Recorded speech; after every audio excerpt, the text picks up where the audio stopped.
Bum, bum, bum, bum, bum, bum, bum. Bum, bum, bum, bum. Bum, bum, bum, bum, bum, bum, bum. Bum, bum, bum, bum, bum, bum. Well, I don't know about you, but I can't go back to the old ways. You know, the old ways before coronavirus? I've gotten to the point where if I watch a TV interview and there's a talking head and I don't hear a dog or a kid in the background, it doesn't feel realistic anymore. Don't you like it when you hear the dog in the background of the TV commentators? I don't know, it just feels a little more real. So I'd miss that. I would certainly miss it if my food servers stopped wearing face masks. I kind of like that. I wouldn't like it if my airline starts putting people in the center row. I'll even pay extra to not have anybody in the center row. So there are a lot of things that will be better. We'll miss them if this coronavirus stuff ever stops. Or as President Trump calls it, the China virus. We'll talk about that. But first, what do we do first? It's called the simultaneous sip, and all you need is a cup or a mug or a glass, a tankard, chalice or stein, a canteen, jug or flask, a vessel of any kind. Fill it with your favorite liquid. I like coffee, and join me now for the dopamine hit of the day. The thing that makes everything better, including pandemics, racism, unemployment, you name it, it's coming. Go.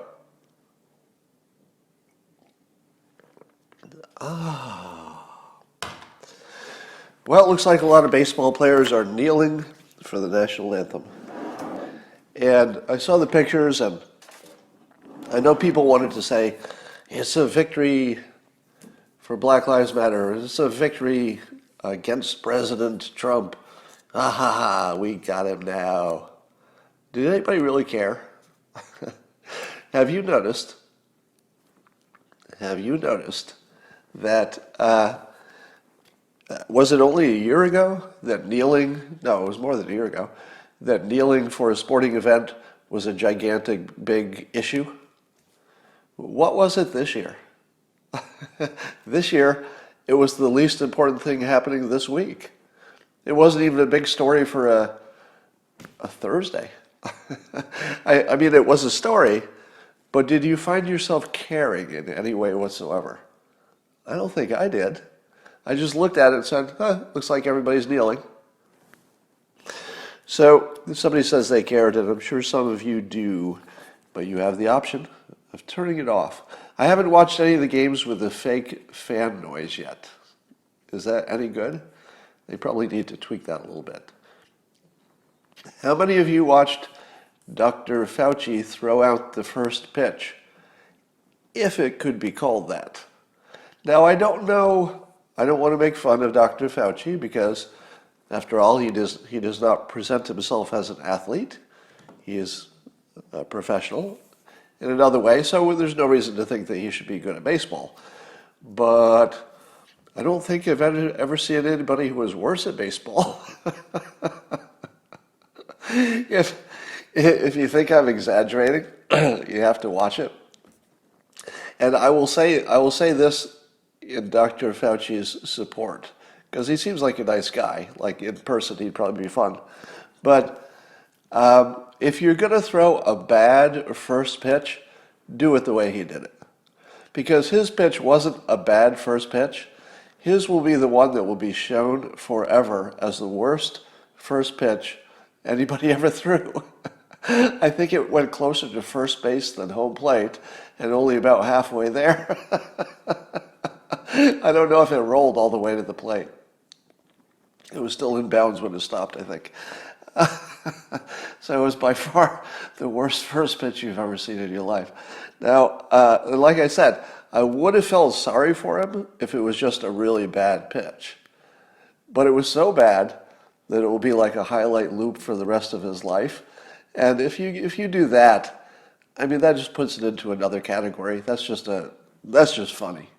And I would bet that Fauci privately thinks it's hilarious. Like after he gets over the initial shame of it, it's just going to be a hilarious story. He'll probably show it himself at parties. Anyway, the GOP's Louie Gohmert, I don't know if it's Gohmert or Gohmert, But he's got an ERT at the end of his name, like Dilbert and Dogbert, so I like him. He introduced a resolution to ban the Democratic Party. Now, didn't you know this was going to come?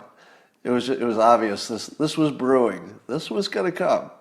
So Louie Gohmert pulled the trigger on this.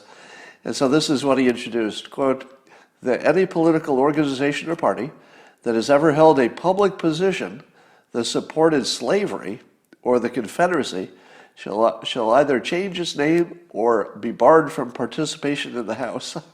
So, of course, that's the Democratic Party who did all of those things, and the Republicans never did. So I don't expect this to get passed, but it is funny, and it does. It's more than funny. It's functionally funny. Because, we always talk about where's the slippery slope going to end. And where the slippery slope ends is at mockery. When the slippery slope, whatever it is, whatever the topic is, begins, the first few things that might happen actually could be legitimately just progress. It's just, okay, society needs to move ahead a little bit. So maybe it's just progress. But if you keep sliding, you inevitably get to the point where it's more funny than serious. And Louie Gohmert's little funny, not serious resolution here kind of tells you where the limit is. So we're in the zone of the limit of how far this can slide, because mockery and reality just merged. You got that, right? If you can't tell the difference between who is serious and who is just making a joke, if you really can't tell the difference, that's where the slippery slide is going to start to end. And I think Louie Gohmert displayed that perfectly, because this resolution, if it had been the other way around, would have been taken seriously, right? If it had been the Republican Party who had ever supported the Confederacy or ever supported slavery, but they didn't, if they ever had, the Democrats would. They would. They would. This is not a joke. This is no hyperbole. They would have asked for them to change their name. So the Republicans are just using their own rules. And that's what makes it funny. Somebody's asking when my surgery is, because you can see I'm struggling. It is the 29th. So I just have to make it to the 29th. And I apologize for you having to put up with me for that long. All right. Are you seeing more and more, what would you call it, blame on white women? It seems that white women are having their turn in the barrel, if you know what I mean. So there's more and more sense that the so-called Karens of the world, while meaning well, they do mean well, that they might be destroying the world. So now there's a thought that white women might be the problem. This is not me saying this, by the way. This is other people. But it does make me wonder, what is the percentage by ethnicity in the teachers' unions? Because as I've said, the teachers' unions basically are the cause of systemic racism. Now you're going to say to me, no, Scott, it was the ripple in time from slavery that causes it, plus the powerful elite white men who want to stay in power. That's what's causing it all. And that's true. It is also true that those same white men who want to hold on to power and everything else, they have for decades, really since, for a long time, let's say decades, have opened this big doorway and said, yeah, you probably can't get to where we are the same way we did, because you've got the legacy of slavery, blah, blah, blah. We had advantages. But we'll open this other door in which, as long as you get a good education, you still can't get rid of all the traces of racism, but you can make them somewhat irrelevant in your personal life just by succeeding, going to school, having a good life. Yeah, there's still a little racism, but it's not going to bother you as much, because poverty would go down, everybody's doing better, crime goes down. Basically, every problem gets a little bit better if people are doing better with their occupations. So what happened to that big door that was opened by the people who were in charge? You know, the white people who had already made their money and had power. What happened to that doorway that they opened so that everybody could get through? You didn't have to be black, just everybody else. You could just be poor. And you could walk through that doorway and have a good life. What happened to that door? That door got slammed shut by the teachers' unions. The teachers' unions, by being a force that stopped all competition within the field of education for the teacher part, you couldn't get rid of a bad teacher. What happens when you can't get rid of a bad teacher? You have bad schools. If you had bad schools, and no competition, what happens to that doorway that the rich, powerful white men opened up and said, okay, we can't fix all of our stuff. We don't want to give all our stuff back. But your doorway's open. Walk right through it. Wasn't there. The doorway is blocked by the teachers' union. And so the question I asked, because the social media seems to be dumping on white women lately, not me, I'm just saying that social media is doing it. I wonder, what is the composition of the teachers' unions? Is it mostly white women? I don't know the answer to that. It might not be, but I gotta think that they're a large percentage, if not a majority. So I'll just put that out there. I would also like to make this provocative statement. This is just an observation. I don't know if it's true, but it seems like both the Antifa and Black Lives Matter movements have something in common. You would think that they wouldn't have that much in common, but they do. And what they have in common is that they're both female-run organizations. Now you might say to yourself, Scott, that's not true. There's not much organization at all. I wouldn't say it's organized. But you watch the street protests and the dynamic, and then you look at who often has the microphone, you know, who's the person talking. And it seems like it's usually women. One of the founders of Black Lives Matter is a woman. And Antifa, if you look at who's on the street, you see the moms are taking the lead now. The moms are a big part of it. And it looks like women. And you look at who's yelling, organizational things. It feels like it's largely women-run organizations. Now, also the Democratic Party is a woman-run organization. And I'm not putting a plus or a minus on this. So if you're looking for it, you're not going to find it. It's more of an observation that maybe gender differences are a bigger component of the whole understanding of what's going on than perhaps we recognize. Because all of the Antifa and BLM stuff sort of looks like racial, right? It looks like racial, and it looks like maybe socialism versus capitalism. So those are the frames we've put on it.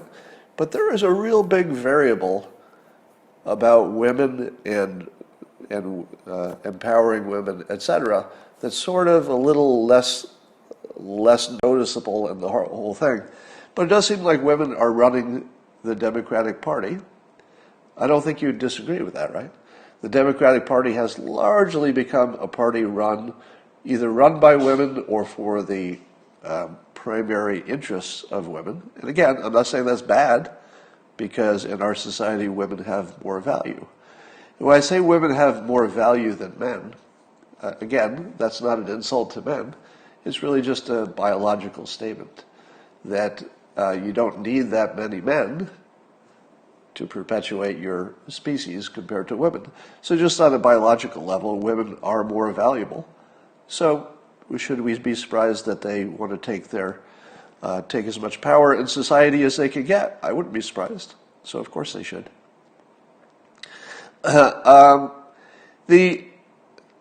There's a report that you're going to hate by Bob Lee, who's a Republican. Is it Bob Lee? I think so. Did I get his first name wrong? But Lee, anyway. And he's a Republican, so this is important. Keep that in mind before you hear the next part. He's a Republican. Now, he may be, maybe not the Republican that you want him to be, but he's a Republican, and that's important. And I guess he had up this study So it was a report by Congress. It was Joint Economic Committee. Now, it's a Joint Economic Committee, all right? So these are experts on economics. I'm sorry, Mike Lee is the answer, not Bob Lee. Bob Lee is a guy who used to be an executive at a place I worked, and I got his name in my head. It was Mike Lee, GOP. So thank you for that correction. Isn't this better that this is live? You know, I thought about doing these periscopes recorded so you get the better quality and everything. But I make so many mistakes that you guys correct that it would be terrible if I recorded this. All those errors would be on it every time. It's bad enough that you have to wait for the correction. All right, so this Joint Economic Committee came up with this. They said the demise of the happy two-parent family, two-parent home, so you know where this is going, right? He's a prominent Republican. He's doing a study on what happens when you take the fathers out of the home. So you know where it's going to end up, don't you? All right? Doesn't everybody do a study that just goes the way their party says it's going to go? All right. So you know he's a Republican, Mike Lee. He does a study. It's about the two-family versus the one-parent home. You know where it's going to end up. Except it didn't. It was supposed to show that obviously having a one-parent situation is where your poverty has come from, and probably the assumption was, and a lot of people have said this, it's the primary cause of black Americans having a bad economic situation. So that would be the Republican point of view, except that the study did not show that. Now, it did not show the opposite. It was ambiguous, meaning that if you think it's obvious that when you peer into all these many variables, everything from the legacy of slavery, systemic racism, you've got population, you've got where you are, what your situation is, what the policing is. When you throw all of those variables in there with the single-parent household, you can't isolate the single-parent thing as the problem. Now, some of it might be that getting rid of a bad father maybe doesn't hurt you too much, if the father was, not going to be that beneficial in the first place. So I actually don't know what to make of this, except all of you who said, and you've been telling me this forever, and I think I'm the one holdout on this point. And almost all of you have said it is a dead fact that the single-parent household is the core problem for black America. I'll bet just about every single person who's watching this believes that to be not just true, but obviously true. Just obviously true, right? Would that characterize most of your thinking on the issue? Now, you still could be right, because this study is not conclusive in either direction. But what's interesting is it definitely can't find that effect you all think is obvious and very large. Can't find it. Now, somebody says, it's laughable. It's laughable. Here's what I say. I think we should be able to isolate whatever it is that makes the two-parent homes more successful, if in fact that is the variable. So I'm still open, so don't hear me wrong. I'm not saying that this study claims that it doesn't make any difference if you have one or two parents. The study did not say that. It just couldn't find this big effect from having a one-parent household if you control for all the other stuff. You just can't suss it out. And that's exactly where I was. So without seeing any studies, I said from moment one, I don't know how many studies you could show me, because I don't think you'd be able to find that problem. I think it's going to be hidden in the variables, and that's what happened. So I would give myself the only pat in the back in the entire United States, because I don't believe there was one other person in the country who would have expected to not find that variable standing out. And again, it doesn't mean it isn't the main variable, just couldn't find it. But if it is the main variable, and I'm certainly open to believing that, I'd like more evidence of it, but I'm open to believing it. I think we could find what is the key thing, or two things, or whatever, that makes having a second parent so important. Because there might be another way to get it. You know, I've talked, for example, about, imagine this.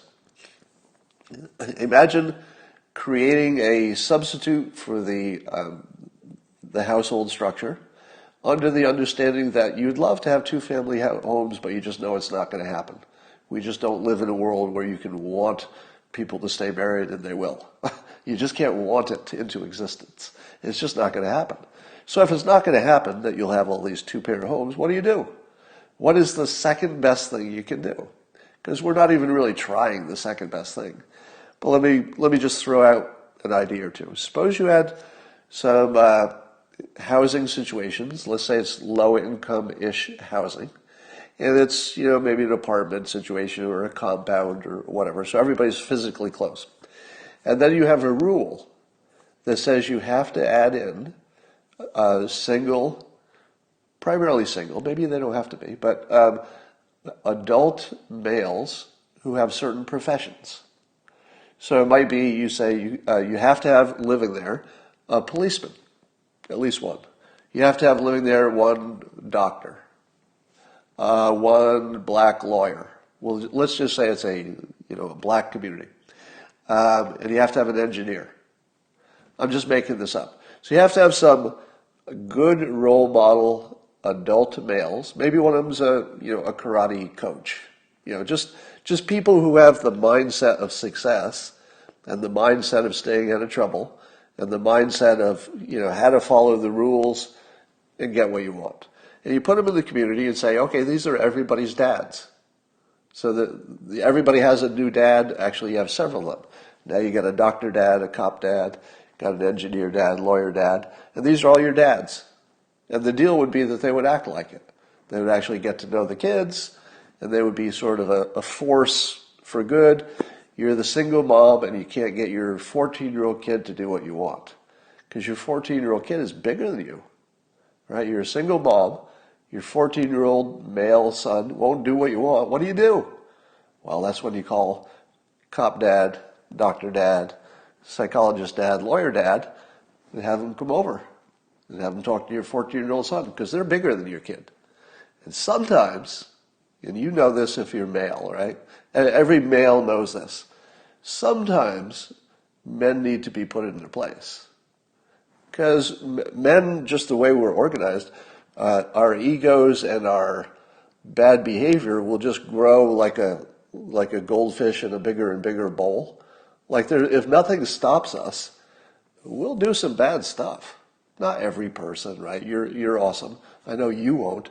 But in general, if you don't put any control on men, we have some bad impulses, on general, again, not all of you.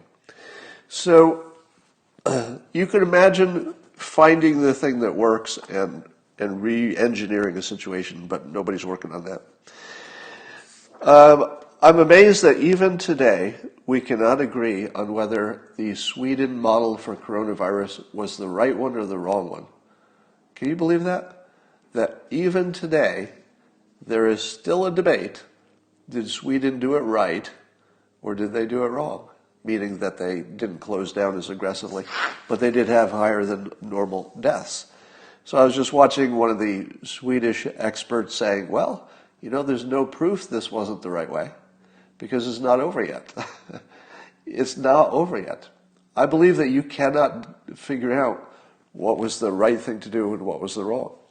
Now, if you say to yourself, were all these governors and the president, were they all wrong about opening up when we did, or at least trying to partially reopen because the infections, again, picked up? So could you say, well, we had a choice of opening or not opening. Most of the people who chose to open, there were a lot of them, because there are a lot of governors, a lot of mayors, a lot of people chose to try reopening. And now we see the infections are going up. And I'd say it didn't quite work, right? That if we'd had, magical abilities to see the future, maybe we would have stayed locked down a little bit longer. Fair. So did all of our politicians and did President Trump, by being a proponent for opening up, did they make a mistake? Do we say all those governors, et cetera, all the southern governors especially, did they all make a mistake? I would say no. Because you did not have a situation in which it was known what the right answer was. If you don't know what the right answer is, you have to test it and then pull back. It was the only plan we had. We only had one plan. We'll try something, we'll test it, and we'll give ourselves the option of pulling back if it doesn't work. That's exactly what happened. We got to the point where lots of smart people said, well, let's try it. Exactly like we said we would. Let's try it. If it doesn't work, we'll pull back. We tried it. It didn't work. Nobody's surprised. Nobody's surprised. Because this was the plan. Try it, pull back. Now, what I'd like to see is, since there are a lot of people who got their flare-ups, I'd like to see them pull back in different ways, because maybe that'll tell us something. For example, do you think that a lot of people were getting coronavirus by eating in restaurants with their own family indoors? Do you think so? It's possible. Wouldn't you like to know that? Wouldn't you like to know that of the flare-ups, the extra coronavirus that happened because we reopened, wouldn't you like to know the percentage that came from hair salons, personal stuff like getting your nails done, which are gigantic industries that employ a lot of people? Wouldn't you like to know that nobody ever got COVID from their pedicure? Because I don't know if we know that. I'm making that up. I don't know if that's true. But I have a feeling that a bar without masks and people getting drunk and talking to each other too loud over music, could be like 40% of all of it. Could it be that it is nothing except letting the children out? Maybe that's all it is, because the children have been able to socialize for a while with each other. Maybe that's all it was. What if opening and closing restaurants has nothing to do with anything? I think we'd like to know that. So maybe the only way we'll ever know that is if the ones who end up reclosing stuff do it intelligently. In other words, they say to themselves, I don't think it was this business, I think it was this business. So maybe gyms. I could easily see a gym being a virus stew. So I'd like to see them reopen intelligently, and then maybe we'll learn something. Here's a chilling story for you. A guy named Mike Adams. Now, he has my last name, and interestingly, he has the first name of Mike. Now, I'm going to tell you a weird thing about this simulation. People named Mike have always had a weird impact on my life. And this is something I've said for years. I first noticed this 40 years ago. That whenever somebody named Mike entered my life, that something was going to happen. Sometimes good, sometimes bad. But I have this weird theme in my simulated reality in which as soon as a Mike comes into the picture, I got to pay attention. I don't know why. It's just that one name, nobody else. And so this guy, Mike Adams, feels like the simulation is winking at me.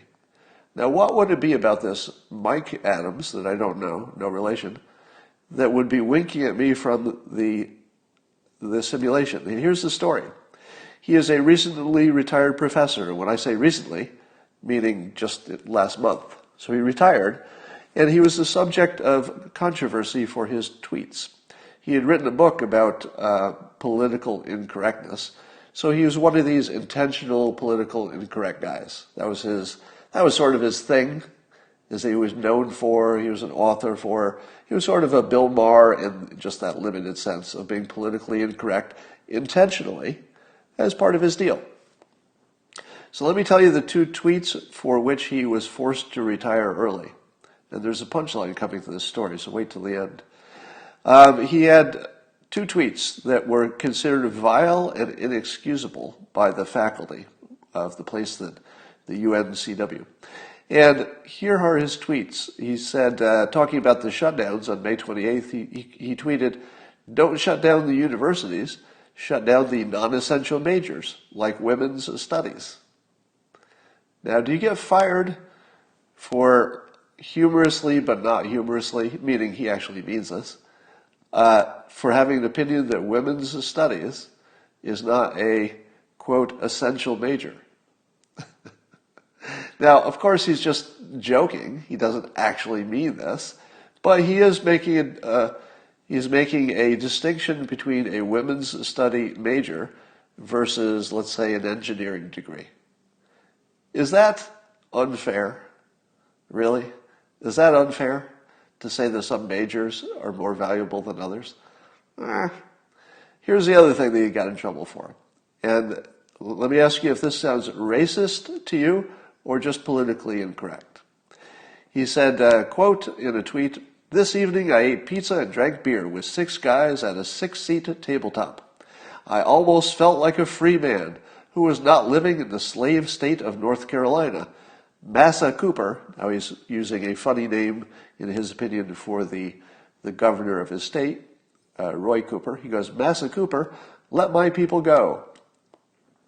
So now he's comparing himself to a slave because he's in North Carolina and they had slavery. Now, does it sound like he was in favor of slavery? No. No, he's not in favor of slavery. Is he making fun of black people? No. No, he's not. There's nothing in here in which he's making fun of slavery. He's not minimizing it. He's not doing anything.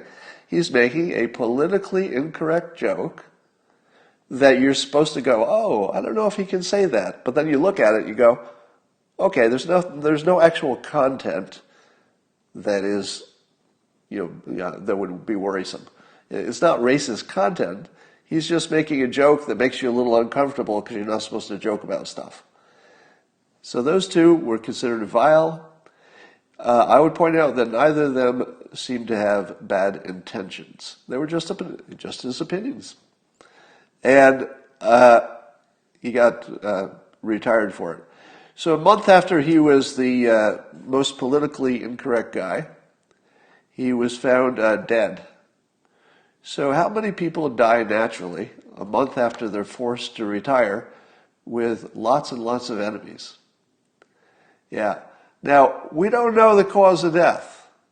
And I'm not going to suggest that there was foul play, because I think the police would have suggested that.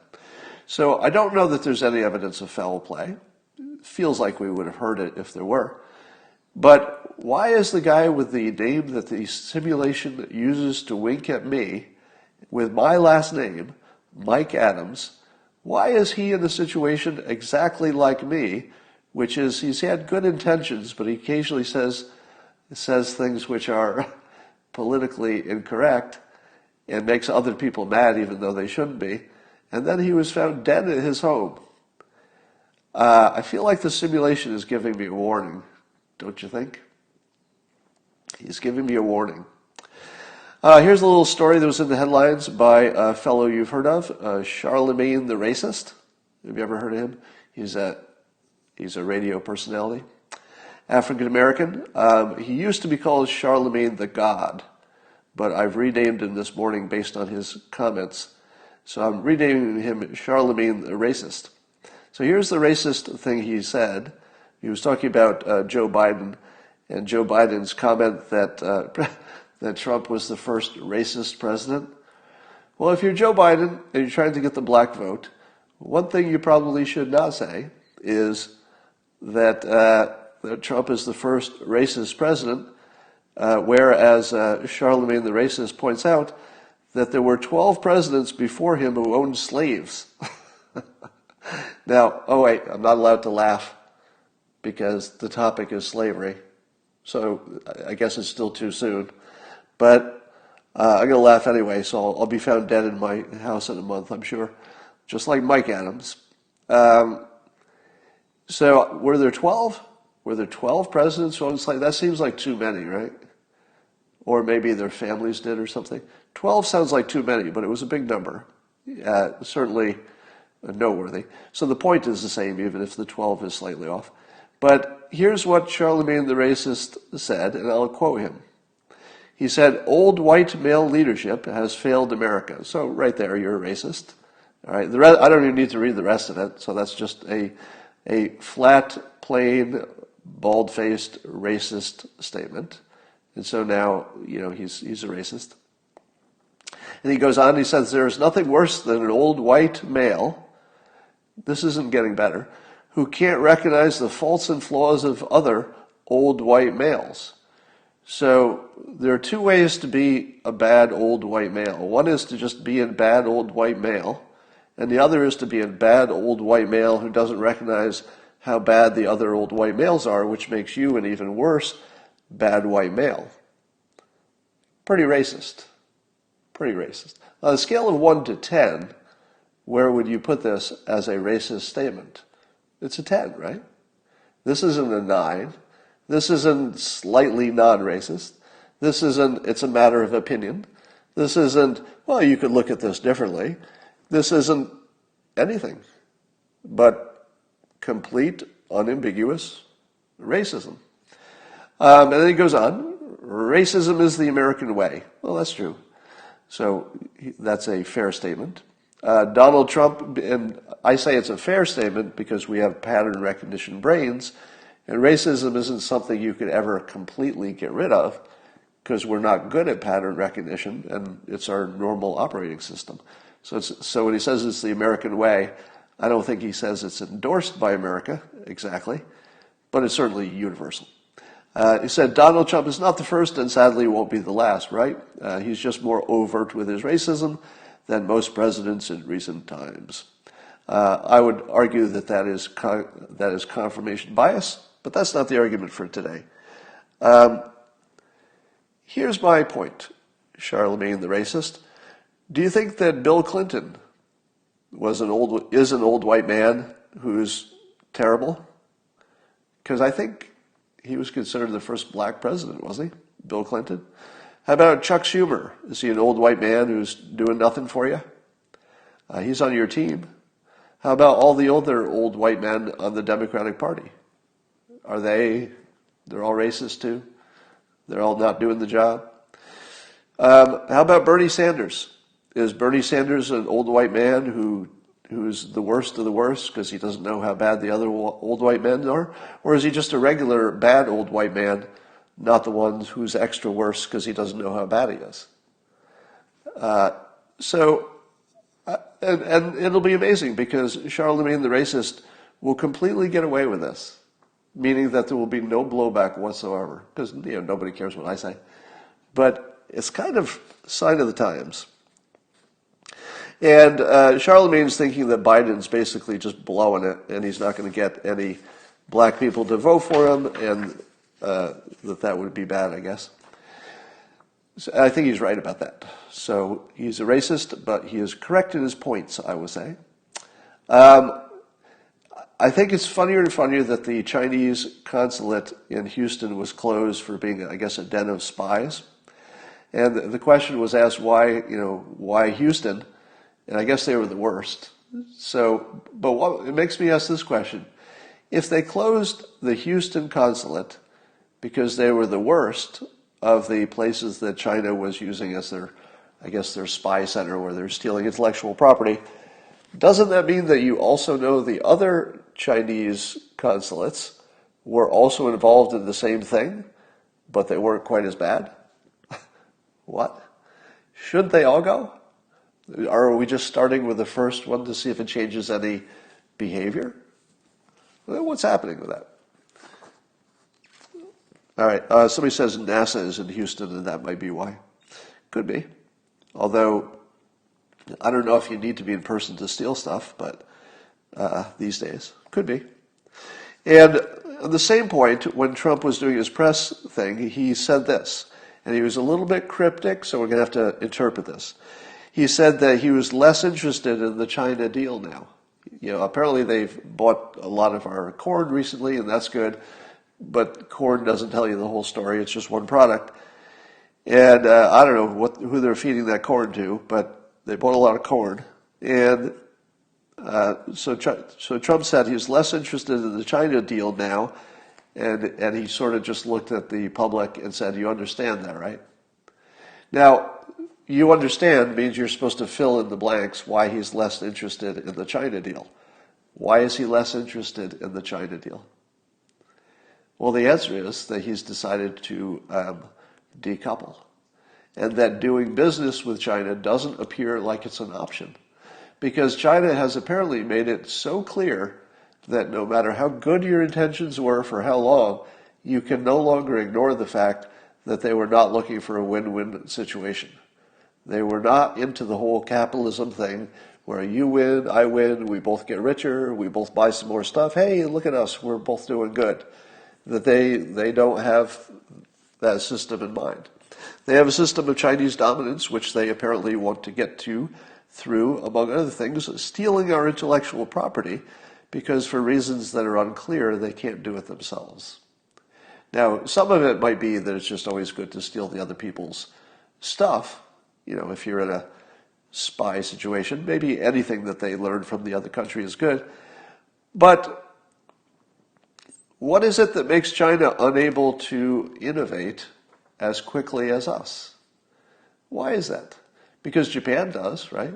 And I think China has tons of patents.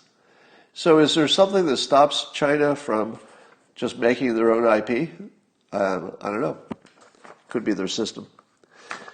So here's some things that Trump said during the press conference. So everybody wants to know, how's he doing with these press conferences? So I'll give you my rundown. I thought his press conference was solid. Solid meaning there were no, mistakes that become headlines. He just played it down the middle, mostly read it, didn't get into speculations about medical stuff. He did say something about, someday the virus will just end. That drives people crazy because we don't have evidence of when and if that'll happen, or why, really. So, that was the one time he got a little ahead of himself in terms of what you should say in public if you're not a doctor. But trivial. I would say, on the whole, that the press conferences, if he keeps them in this model, I would say that they're positive, quite positive, and that he came out ahead on that. Here's some things he's doing right. Taking the side of going back to school a little faster than normal, I think that's a good vote getter, because I think parents really, really, really want kids to go back to school. And because we live in a sexist world, as a general statement, it could be true that the moms are a little bit more interested. So Trump is weak with suburban moms, but I gotta think that this is going to help him, because Trump's the one pushing to get the kids back to school, and I'm pretty sure the moms want that too, on some level. But here's what I'm going to add to the system. The most important vote on kids going back to school we haven't heard yet, have we? Do you know who is the most important voice, and really the only one that's going to matter in the end? It's the kids. Now, the kids are still not really engaged in the question, I don't think, because they're sort of thinking, well, if we don't go back to school, is that more like summer vacation? It's not so bad anyway. At this point, they can see their friends, most of them. So the kids, I don't think, have weighed in. If you've ever been in an American family in the past, 10 or 20 years, let me tell you what parents can't do.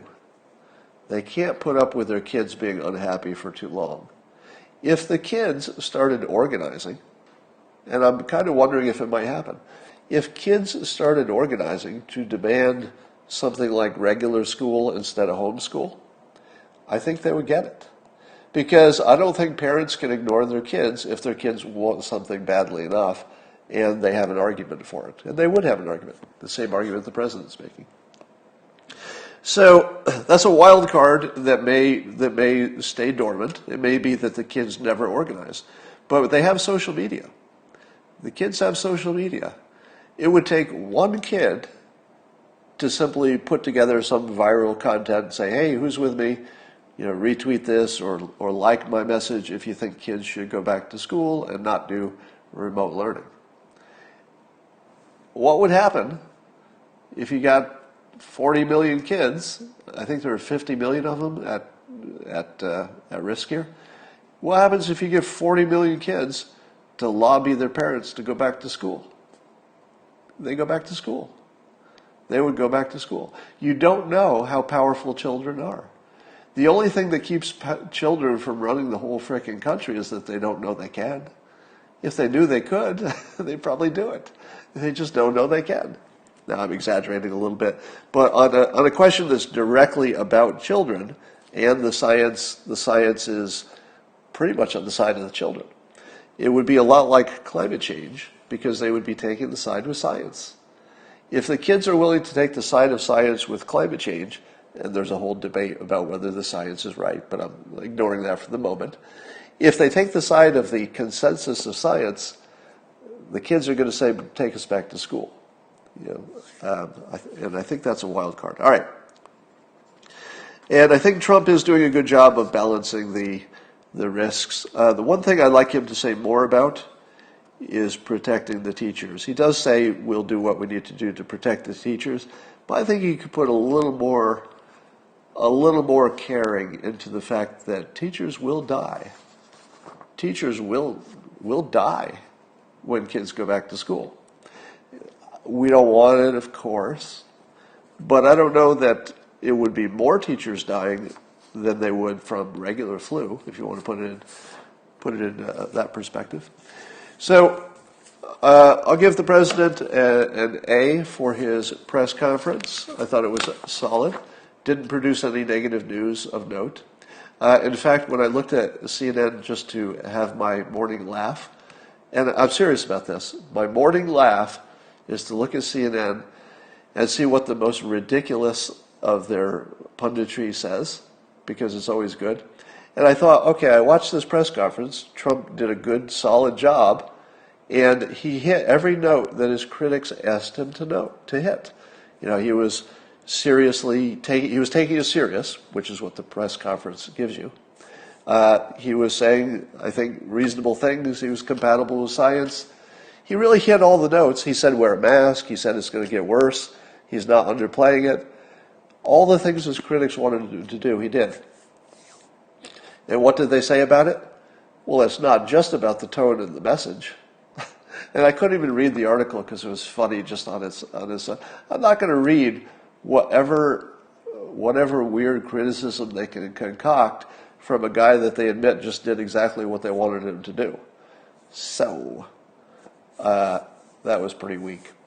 So I would say if things go the way they are, now we have a big variable with if we don't keep things open, what's that do to unemployment? And would November look like things are getting worse or better? So now it's a little harder to tell. My prediction remains the same. The economy should be improving markedly. That'll be good for Trump. And I think that the protesters will continue making the no police, defund the police thing look ridiculous. I think that the going back to school will get Trump some mobs. And I think that I'm going to have to end it here because I can't even talk anymore. My head is so stuffed up. And if Rasmussen poll is the one that's getting it right about black support, Trump already has historic black support, and he's just going to start picking off the weaker segments, I think, between now and then. I don't know why he doesn't just legalize marijuana, by the way. That's low-hanging fruit. I've always been surprised about that. That's just leaving free money on the table. Democrats are going to pick up that free money. Slaughter meters at 100%. And I will talk to you tomorrow.